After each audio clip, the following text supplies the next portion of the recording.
Hey Frontline fans, welcome back to Comic Frontline, and fans, you're back with me, Mike Spider Slayer, getting ready to do that all-important comic book review so you, the fans, can make a decision on what comic books to buy. And today, guys, we're talking about Spider-Woman issue number 5. That's right, guys. Last issue, we got to witness the birth of Jessica Drew's baby. That's right, guys. And in this issue, you get to witness her being a mother for the first time and dealing with that whole situation. Now, this book, again, is written by Dennis Hopeless. The artwork is done by Javier Rodriguez. And this book was put together beautifully. Whether it was the dialogue or the artwork, it was absolutely gorgeous. Just seeing Jessica's facial expressions here, seeing how worn she is by handling and dealing with the baby. She's living off of coffee and Pop-Tarts every night. She's even got a Spider-Woman mug there with her classic costume in there, which is really cool. And you get just to see her do those struggles. And just seeing that paneling and the way that things were laid out here was just absolutely perfect. And you get to see a scene in here where she goes out with her friends, and it's just really good, as you don't really see just words, but you just see symbols in there. So you see like thumbs up, hey, I got this, oh yeah, looking for drinks, I'm hungry, I want food, I want love. And then all Jessica Drew is doing is thinking about the baby and everything. And it's just like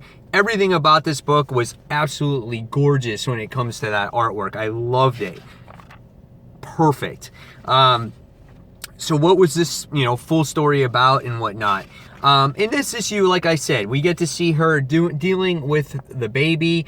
She's explaining about everything that's entailed to raising a child. How she has to feed the baby. The baby only eats 2 hours a day. How she has to keep the baby from going on its stomach or lying on its back too long because it can create a flat spot. It's just crazy. And she's explaining that to Patsy Walker and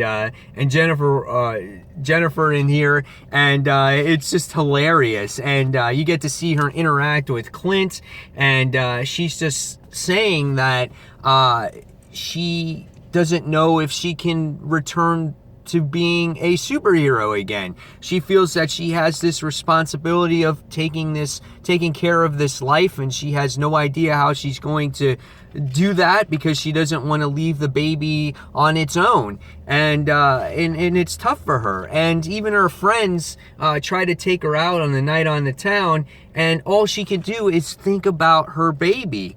And she has Porcupine in there watching the baby, and she's just panicked that he's gonna blow up the house. I mean, there's just so many good moments there. And then she comes to a realization that Roger, who is the Porcupine, sits down with her and says, hey man, I get it, I've been there, I've had to raise my kids. It's the rough time in your life, and it's to be expected. And as the issue progresses, we see that she comes into contact with Ben Ulrich, and he kind of tricks her into doing some detective work, and it makes her feel really good about herself. And she realizes that she has to go back to work, and she can't raise that baby unless she's herself. Otherwise, she's gonna be completely lost.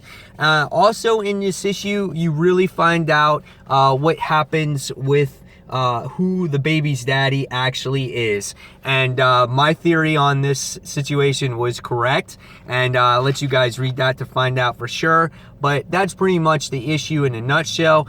You have to read this book to really appreciate this. Now, whether you are a first-time father, or if you're a first-time mother, actually, I think this would be a good issue to read. I don't even think you have to read comic books to actually sit there and enjoy this book.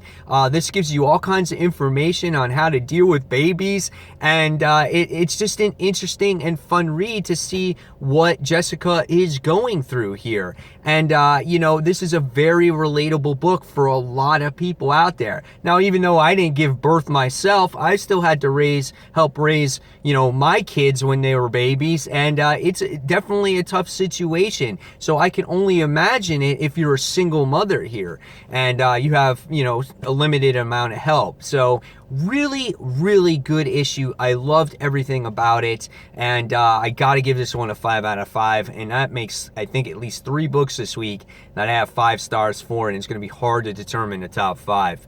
So guys, in the comments below, tell me what you thought of Spider-Woman issue number 5, and fans, as always, thank you for watching Comic Frontline, and until that next comic book review, you can check out my own individual channel, Comic Book Corner 2.0, and I don't even think we got a baby's name yet, so we'll find out what the baby's name is soon. But what's next in store is the Spider-Woman event. So again, guys, thanks for watching, and I'll see you in the next comic book review. Take care, fans. Bye.